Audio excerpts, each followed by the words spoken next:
Привет, чижики, давно не виделись. Сегодня к нам пришла посылочка интересная довольно-таки. Сейчас расскажу небольшую предысторию, от кого посылочка, для чего пришла. Короче, на днях я вышел на работу, и ко мне подходит мой брательник, говорит: слушай, там у нас есть один чувачок, хочет предоставить нам поиграться, один агрегатик такой, поиграться, потестировать. Говорит, я отказался и предложил мне. Говорит, если хочешь, напиши чувачку и спроси, да, да, нет, нет. Я написал, но на мое удивление человек быстро отреагировал, сказал, да, пожалуйста, диктуй адрес, куда отправить, что сделать, кому отправить. То есть, по сути дела, договорились очень-очень-очень быстро, на удивление мое, да, и есть такие люди доверчивые. Сейчас объясню, что за штука, даже покажу, что за штука. Ну, в любом случае, спасибо чуваку за предоставление данного агрегата. Честно сказать, моему удивлению, просто, блин, тупо зашквар, да. Не думал, что так все произойдет, да. Доверят мне такую штуку, такую тематику отснять, да. Что ж, тогда давайте сейчас будем смотреть, что же нам отправил человечек, да. И покажем вам. Так, с вас, как обычно, лайк, коммент, подписка. Короче, он прислал нам вот такой коробочек, да. Такой коробочек. Тут кроме A-Dreamer больше ничего нету, да. Или есть?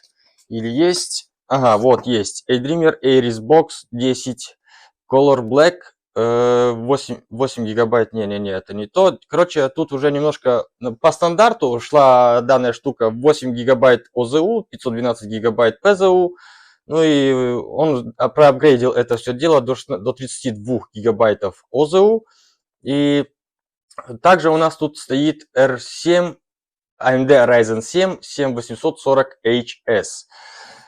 Я думаю, ты уже, в принципе, догадался, что там внутри может быть, да? Ну что ж, давайте будем скрывать, смотреть, что за штука. Что за штука у нас? Так, понятное дело, у нас тут пломб никаких нету. Это уже юзалось, это уже смотрелось с самим пользователем. Плюс, к тому же, он дал нам это все дело на тесты, на отснять это все дело. Говорит, на, коль интересна тебе такая штука, пожалуйста. Ну, я же говорю, моему удивлению нет предела. Почему? Потому что, ну, загугли, узнай, сколько стоит такая штука, и просто доверишься ли ты отдать ее, как говорится, ноунейму. Если честно, до отправки я даже не знал, как его зовут, если честно, так и, наверное, он же не знал, как меня зовут. Так, встречает у нас вот такая вот коробочка, примерно 13 на 13 квадрат и толщиной 5-6 сантиметров. Так, что же у нас еще рядышком есть, да? Тут у нас блок питания 100 вольт, 220 вольт, 60 герц, 2 ампера. На выходе у нас 19 вольт, 6,32 ампер, 120 ватт заявленная зарядка, короче, поняли, да? Не длинная, метр где-то так, в принципе, хватает, да? На свои нужды поставить где-то. Так, что у нас по самому системничку, да? Системничек по самой коробочке. На тыльной части у нас расположен USB, так, черный USB 3.0, правильно, если мне память не ошибает, а синяя это 2.0 USB-шники. Раз, два. Также DisplayPort HDMI, два этих, как они, патчкорд, или как они назывались, эти разъемы под интернет, не патчкорд, фиг его знает, я не помню уже. И также у нас идет разъем проприетарник под зарядку питания этого всего дела. Дальше на передней части у нас имеется кнопка перезагрузка, вот такая вот, то что вот эти, да, знаете, вот эти под сим-карты, как его, блин. Ну ты понял, да, ты суешь, там кнопочка и перезагружаешь это все дело, перезагрузка принудительная. Также у нас имеется кнопка включения, разъем под наушники, 3.5 джек, Type-C разъем и 2 USB 2.0. По сути дела, больше ничего такого нету. Как бы увесистая штука, где-то она полкилограмма имеет, если честно, даже если не больше. Монолитненько, все так увесисто собрано. Но единственный момент, ребята, какой, когда я написал чуваку, там у нас была некая дилемма, пришла эта тема на Linux Mint, и пока я переписывался с ним, пока одно, так другое, третье, было принято решение установить, накатить сюда винду 10. Он меня предупредил об одной теме такой, конечно, вовремя, ну да ладно. Говорит, аккуратно с верхней крышкой. А когда я первый раз открыл данную коробку, я столкнулся вот с такой проблемой. То есть, вот я просто без никаких усилий просто взял и дернул крышку. Ну, сам понимаешь, вот если ты вот сейчас сидишь, да, отснял это все дело и решил поставить себе на стол, не заметил, да, тут есть, тут может, ну, она сразу снимается, да. Так, сейчас я ее поставлю на место. Сейчас я покажу такой моментик, просто какой может произойти. Вот ты ее взял, да, ты ее взял, вроде она поднялась. Но это не отрицает тот факт, что ты по дороге там метр, 2 метра можешь ее просто-напросто, вот как взял, да, она снялась. Просто вот без балды. Это все дело, я не знаю, каким макаром оно все собрано. Я не вижу как таковой сверхъестественных тут креплений. Вот только тут две штучки маленькие, а дальше ничего такого сверхъестественного я не вижу. Может, тут какие-то магниты дополнительно есть, не знаю. Ну, блин, это все такая стрёмная дичь. Я говорю, я уже столкнулся, уже когда при моменте раскрытия коробки, при вытаскивании. Так, что у нас конкретно по данному системнику? Тут у нас, еще раз повторюсь, стоит Ryzen 7 7840. Это получается 8-ядерный процессор, 16-поточный, то есть мультипоточность, да, будет спасать нас в плане работ, в плане, если ты хочешь много чего-то открыть, хороший процессор будет это все дело тянуть на ура. Также, что у нас тут имеется, да, кстати, процессор у нас 23-го года с кэшем 3-го уровня 16 мегабайт. По поводу тактовой частоты, базовая тактовая частота идет от 3,8 до турбобустов 5,1 ГГц. То есть, по сути, такой здоровый живчик прямо. Что по поводу, кстати, да, по поводу процессора я сказал, что по поводу графики. Графика у нас тут стоит AMD Radeon 780.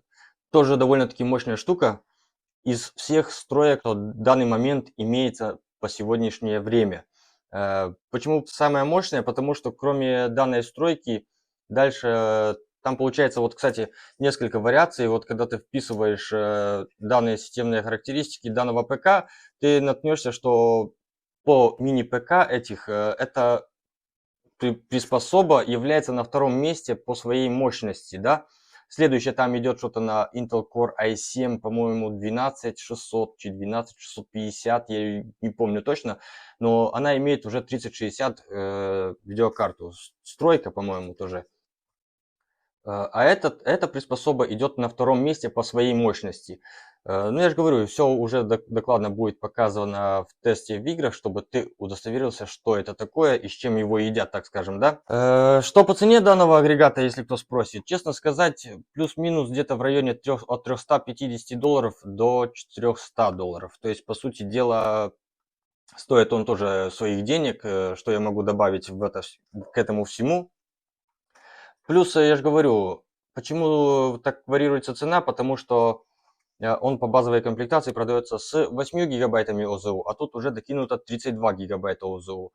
То есть уже тоже будешь смотреть тебе какой SSD M2 накопитель, поставишь себе на 100 гигабайт, на 200, на 500 и так далее. Тут у нас, кстати, стоит на 512 гигабайт. Так, ладно, ребята, вроде все рассказал, что упустил, если что, добавлю в конце ролика. А пока давайте приступим к его тестам в играх, что он из себя представляет и какую он картинку нам выдаст.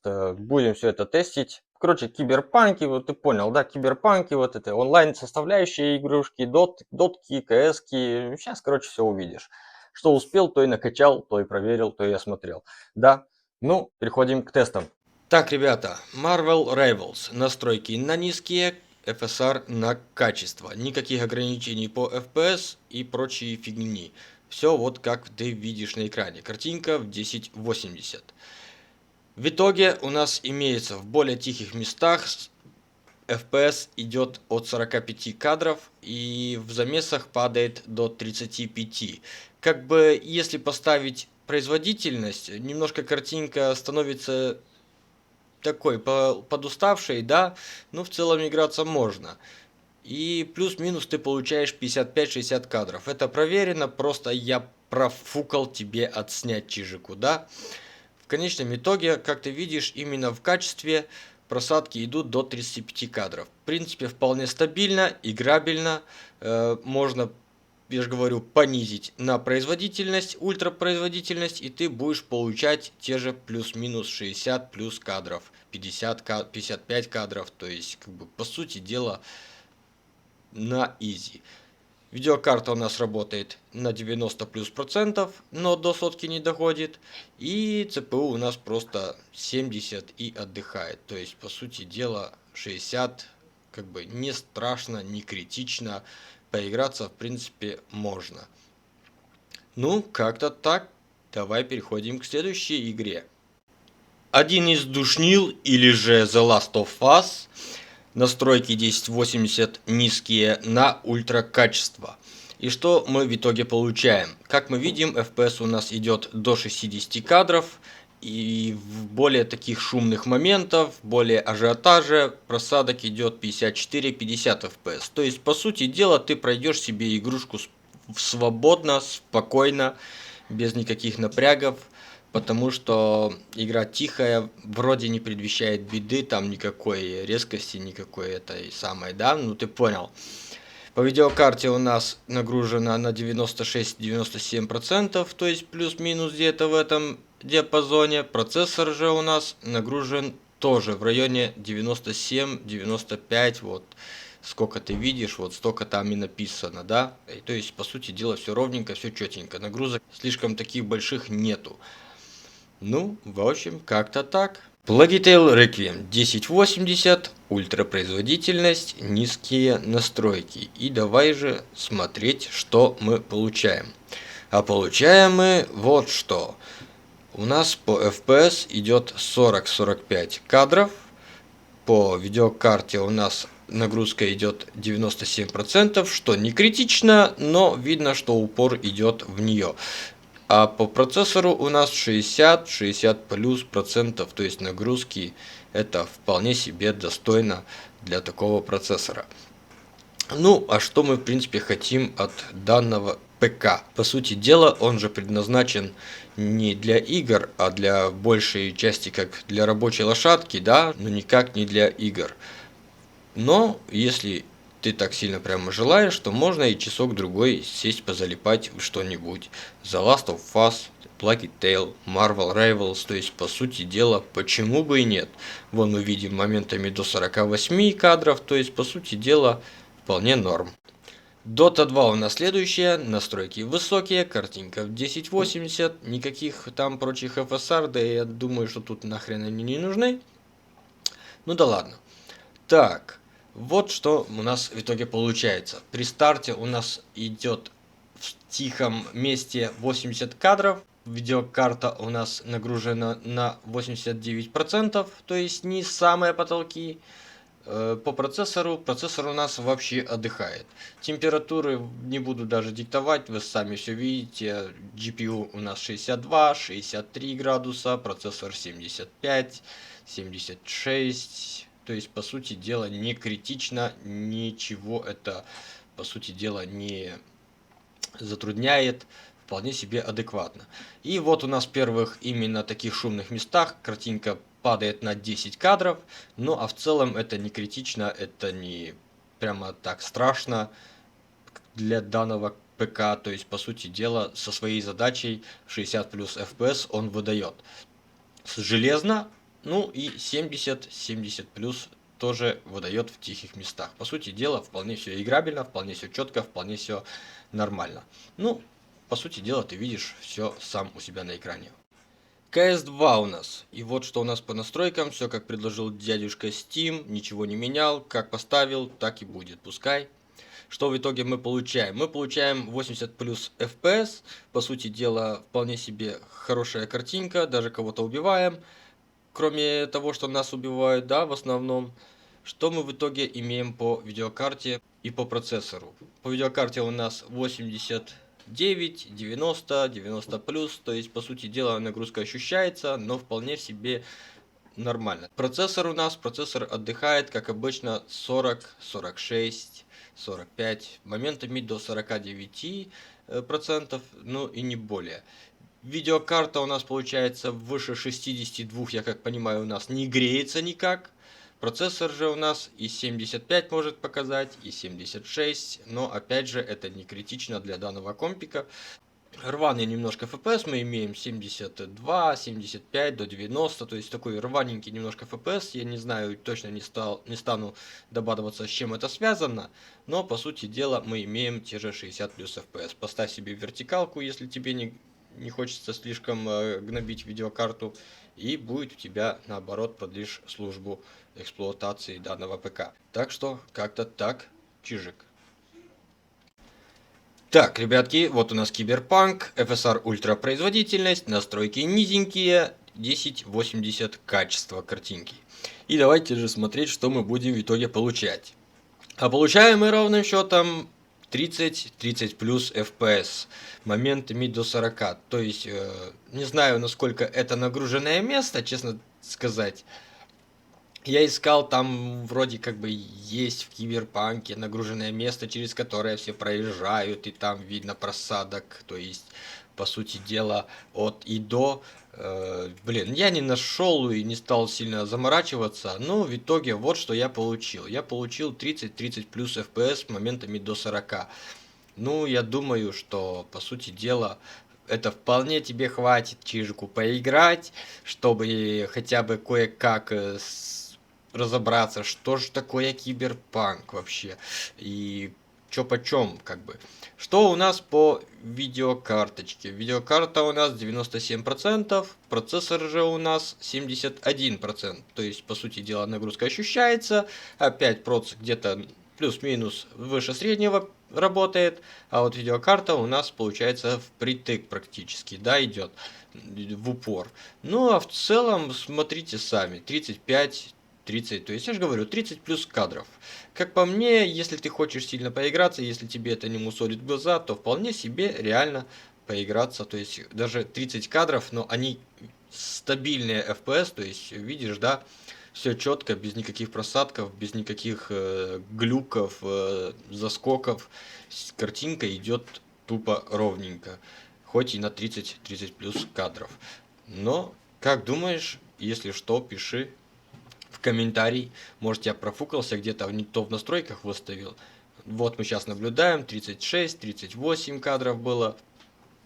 И более в пиковых уже просадок идет практически на 10%. То есть, по сути дела, как по мне, вполне себе играбельно. Да, ведь данный ПК, еще раз повторюсь, не рассчитан для игр вообще в таком диапазоне. То есть, да, легкий там гейминг, КС-очка, дотка, может танчики какие-то на средних, максимальных, там, приближенно к максимальным. Но тут у нас, извини меня, Киберпанк и Плагитейлы и прочие игры.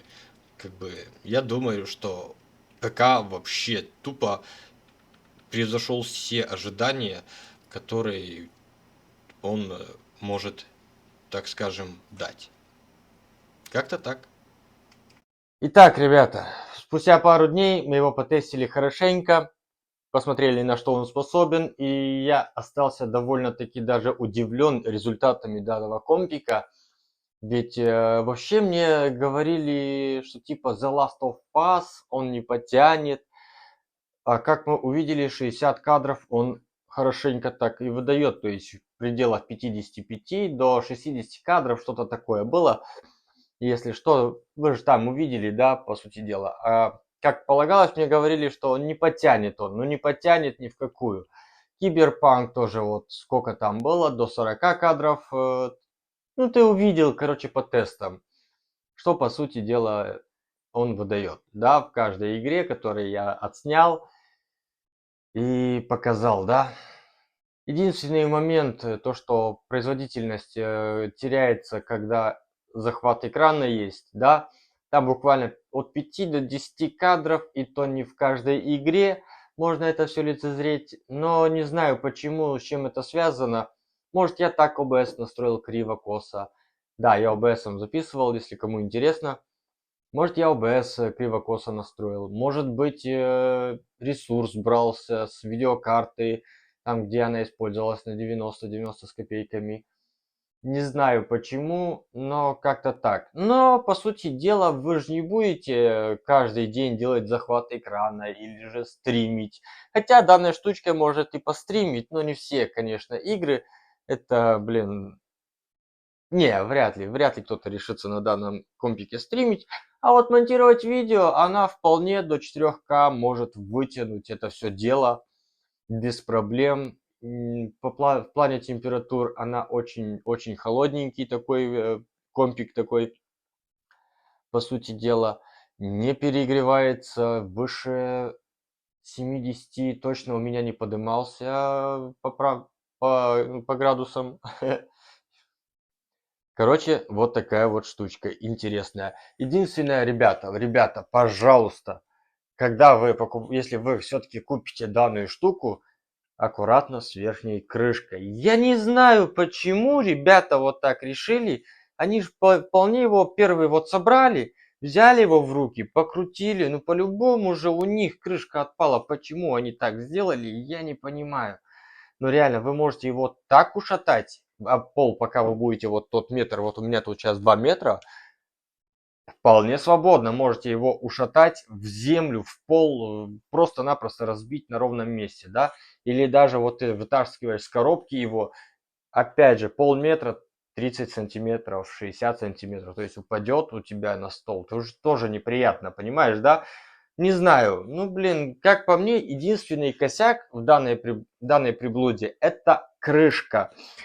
И очень большой косяк. А в целом, компик хороший. Рекомендовал ли я его? Ну, если тебе в плане работ и легкого гейминга, пожалуйста, бери. А если ты хочешь именно для игр, ну, блин, ну, не знаю. Не стоит. Лучше возьми себе что-то такое. Плюс-минус адекватней какой-то системник, да, собери, или ноут. Если тебе хочется больше в сторону игр, да, мобильности и игр, то есть это ноут, если просто для игр, то системник, а если тебе надо для работы на стационаре, или ты его куда-то себе взял, да, не знаю, подключился к любому мониторчику и сидит цикой себе клацай, то, в принципе, вполне годная штука за свои деньги. По сути дела, э, отличная штука. Как-то так, ребятки. Надеюсь, вам понравилось. Пишите комментарии, пообсуждаем данную штуку. Также ставьте лайки. Для вас старался, ребята, реально. Пацану, реально спасибо. Дякую тобі, хлопче, за те, що відправив цей агрегат. Мені він дуже сподобався. Ну, та просто дякую. Всім спасибо. Всім пока.